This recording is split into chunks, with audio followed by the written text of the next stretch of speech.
بسم اللہ الرحمن الرحیم۔ السلام علیکم۔ حضرت زید بن صنعاء رضی اللہ تعالیٰ عنہ یہودی کے علماء میں سے تھے اور بہت مالدار تھے۔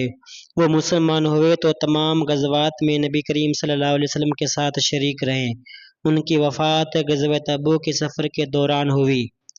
حضرت عبداللہ بن سلام رضی اللہ تعالیٰ عنہ یہ بھی علماء یہود میں سے تھے اور اسلام لائے تھے۔ روایت کرتے ہیں کہ جب زید بن صنعاء رضی اللہ تعالی عنہ نے نبی کریم صلی اللہ علیہ وآلہ وسلم کو پہلی نظر میں دیکھا تو نبوت کی تمام نشانیاں پہچان لی، مگر دو نشانیاں نہ ملی۔ ایک ان کا تحمل جو ان کے غصے پر حاوی ہوتا ہے، دوسرا کسی نادان کی سختی اور درشتی پر تحمل کا زیادہ ہونا۔ حضرت زید بن صنعاء رضی اللہ تعالیٰ عنہ کہتے ہیں کہ مجھے اس کی تمنا تھی کہ کسی ذریعے سے آپ صلی اللہ علیہ وآلہ وسلم سے کوئی معاملہ کروں تاکہ یہ نشانیاں بھی ظاہر ہو جائیں۔ وہ فرماتے ہیں کہ ایک دن نبی کریم صلی اللہ علیہ وآلہ وسلم اپنے گھر سے باہر نکلے۔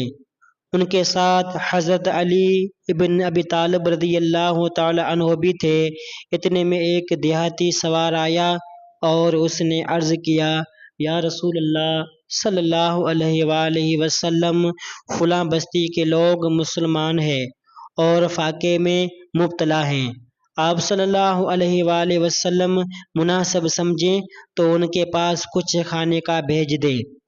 آپ صلی اللہ علیہ وآلہ وسلم نے فرمایا، میں ایسا ضرور کرتا مگر میرے پاس اس وقت کچھ نہیں۔ یہ سن کر میں نبی کریم صلی اللہ علیہ وآلہ وسلم کے قریب ہوا اور کہا، اے محمد صلی اللہ علیہ وآلہ وسلم، اگر آپ صلی اللہ علیہ وآلہ وسلم چاہیں تو مجھ سے ابھی کچھ رقم لے لے اور 2 ماہ بعد اس کے بدلے میں کھجور دے دیجیے گا۔ آپ صلی اللہ علیہ وآلہ وسلم نے فرمایا، درست ہے۔ میں نے اسی وقت آپ صلی اللہ علیہ وآلہ وسلم کو اسے 80 دینار دے دیے۔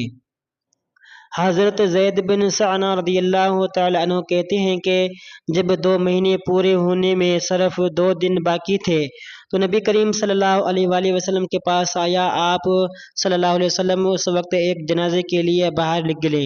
آپ صلی اللہ علیہ وآلہ وسلم کے ساتھ ابوبکر رضی اللہ تعالیٰ عنہ، حضرت عمر رضی اللہ تعالیٰ عنہ اور حضرت عثمان رضی اللہ تعالیٰ عنہ کے علاوہ چند صحابہ کرام بھی تھے۔ میں نے حضور صلی اللہ علیہ وآلہ وسلم کی قمیص اور چادر کو پکڑا اور غصے کی حالت میں آپ صلی اللہ علیہ وسلم کی طرف دیکھا اور کہا، اے محمد، میرا حق دو۔ اللہ کی قسم، تم قریش کے لوگ بڑے وعدہ خلاف ہو، قرض ادا کرنے میں ٹال مٹول کرتے ہو۔ میں نے اسی طرح کی 2-4 باتیں کہیں۔ جب میری نگاہ حضرت عمر رضی اللہ تعالیٰ عنہ پر پڑی تو میں انہیں دیکھا کہ غصے سے ان کی آنکھیں گھوم رہی ہیں۔ حضرت عمر رضی اللہ تعالیٰ عنہ نے کہا، اے اللہ کے دشمن، کیا تو نبی کریم صلی اللہ علیہ وآلہ وسلم سے اس طرح باتیں کہتا ہے جو میں سن رہا ہوں؟ اللہ کی قسم، میں تیری گردن اڑا دوں گا۔ اس موقع پر نبی کریم صلی اللہ علیہ وآلہ وسلم نے بڑے اطمینان سے حضرت عمر رضی اللہ تعالیٰ عنہ کی طرف دیکھا اور مسکرائے اور فرمایا کہ اے عمر رضی اللہ تعالیٰ عنہ، اس کے ساتھ جا کر اس کو اس کا حق ادا کر دو اور 20 سیر کھجوریں زیادہ دینا، کیونکہ تو نے اسے ہراساں کیا ہے۔ حضرت زید بن صنعاء رضی اللہ تعالیٰ عنہ کہتے ہیں کہ میں حضرت عمر رضی اللہ تعالیٰ عنہ کے ساتھ گیا اور انہوں نے میرا حق بھی ادا کر دیا اور 20 سیر کھجوریں زائد دیں۔